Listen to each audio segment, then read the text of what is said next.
Well, I am ready for this, although I shouldn't be. Let's go. This will be Mancera, red tobacco. That's right, I'm reviewing Mancera now. Like, share, and subscribe. So, this has a story, because this is not a blind buy. Although I'm not familiar with the scent, I've only smelled it on blotters many times. A few years ago, there was this guy at the gym who smelled really, really great. Sweetish, tobacco-ish, undefined sort of smell, but really, really pleasant in the atmosphere. So I don't usually do this, but I went up and asked him straight up, you know, what are you wearing? And he showed me his bottle of red tobacco. So ever since then, I thought maybe, oh god, okay, this is something I might get interested in. So this is my first purchase from this house ever. I only have one other Pierre Montal, which is incense, I think. Montal incense, full incense, that's the name. All right. Not going to talk about the bottle. All Mancera bottles are the same, you know, nothing to tell you. The house is pretty cheesy. But let's, you know, talk about the scent as far as I'm going to be able, because this is very, very powerful. This is going to choke me. It's already on my fingers. I'm going to need to wipe that off.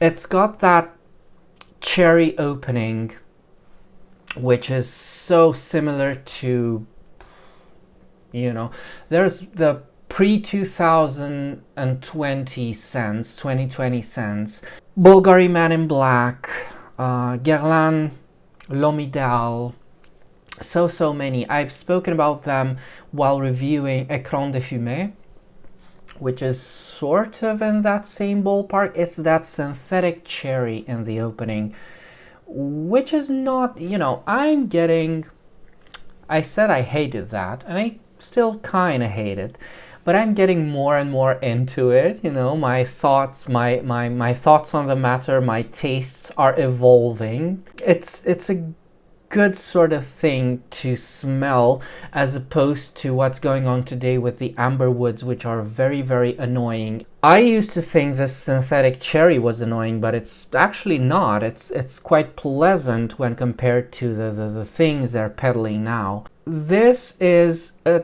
sweet, fruity cherry opening, and already you get the sense of a dry, grassy tobacco, which is not smoky like in Écran de Fumée.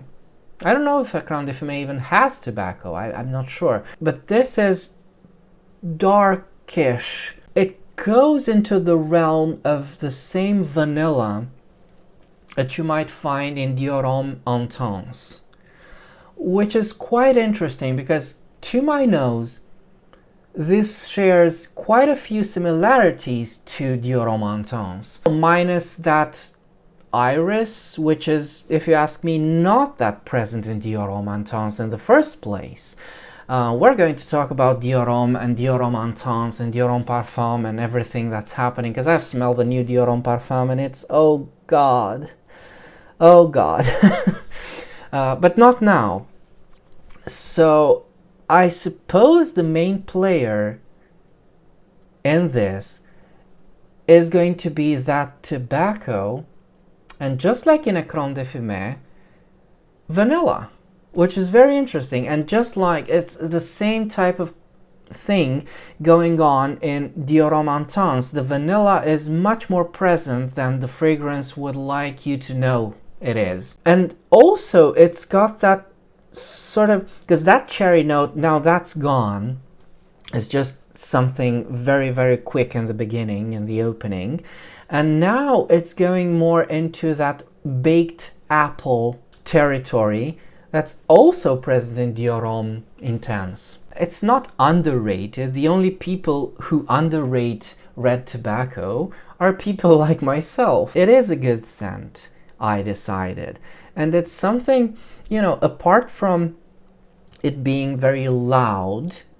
This is what people are saying about red tobacco, that it's very, very loud. I haven't experienced this on myself, only in the environment. As I said, that guy was filling an entire gym with his scent, which, you know, that's something, that's a fact in itself. But apart from that, I think the scent is not obnoxious. I think red tobacco isn't something that's potentially bothersome to people, you know, around you. It's not in amberwood territory, which is nice. It doesn't smell synthetic, which is nice also. I don't know what to say about the other notes. Let's look on them. So the notes are cinnamon, which to me is an indicator of vanilla. Then you've got oud, which to my nose is not present at all. You've got incense, which I think is in a support role. As I said, this is not something terribly smoky. Saffron, nutmeg, green apple, white pear. I suppose it's very important that the pear should be white. Otherwise, it'll be very, very different. What's the difference between a green apple smell and a white pear smell in red tobacco? None. It's just, it smells like baked apples. Patchouli, jasmine, which isn't something, jasmine isn't something you might be able to tell apart. Not necessarily, but it has this light and shadow. A fragrance does have this light and shadow game that it's playing, which is very interesting. Tobacco, Madagascar vanilla. As I said, this is pretty vanillic. Amber, sandalwood, guaiac, white musk, and Haitian vetiver. So, at the end of the day, I think red tobacco, I don't know why it's called red, although in the beginning that cherry was very red. You could call it fruity vanilla tobacco. I think that should be more appropriate. You could call it dark tobacco, because it is pretty dark. At the end of the day, it's a sweet, modern take on tobacco. Usually tobacco is dry and austere. This is not that. It's sweet, it's playful, it's youthful. It doesn't come across as this sort of, you know, very mature type of scent, or that, you know, never before imagined composition. I need to check if Écran de Fumée has tobacco or not.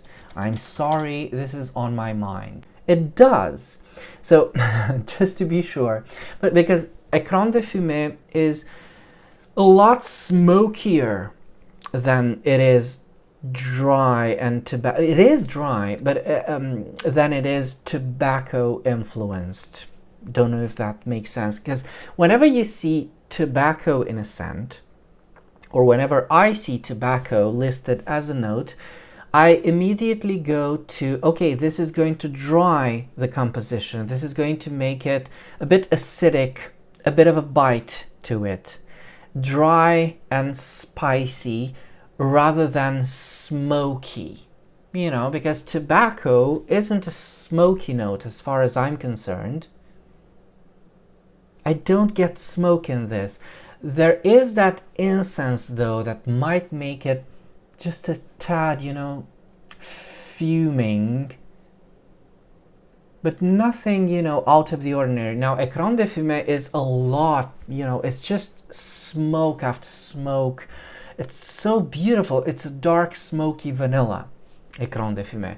And although there are, you know, similar beats between the two fragrances, I think this one is a lot more playful, where Écran de Fumée is serious and more mature and more composed. This is a lot, you know, easier to wear and easier to like. And I think it's for the beginners, you know, beginners in perfumery. This is why I think it's so liked by the younger crowd. I mean, I suppose this is very liked. This is a very hyped fragrance. Everybody's talking, well, I'm talking about it, so I don't think people are talking about red tobacco anymore. Late to the party as usual, but it's fine. It's a good scent, I decided, and I like it, I decided, and I'm going to wear it. It's very, very pleasant. Now, in terms of, you know, traditional masculinity in scents, if there is such a thing, I think that this is that. You know, maybe it's the use of tobacco, maybe it's the use of vanilla, maybe it's the patchouli, I have no idea.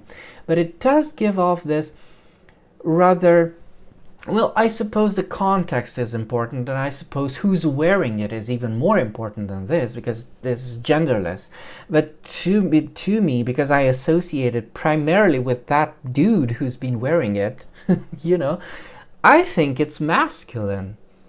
I think it may be the first, you know, just like Lomidal and just like Bulgari Man in Black and that category of scents, I think to my mind's eye, or to my mind's nose, they do veer a bit more masculine, you know. Although, you know, it's all imagined, and it's all about exposure and what your thoughts are. So this was my something about red tobacco from Mancera.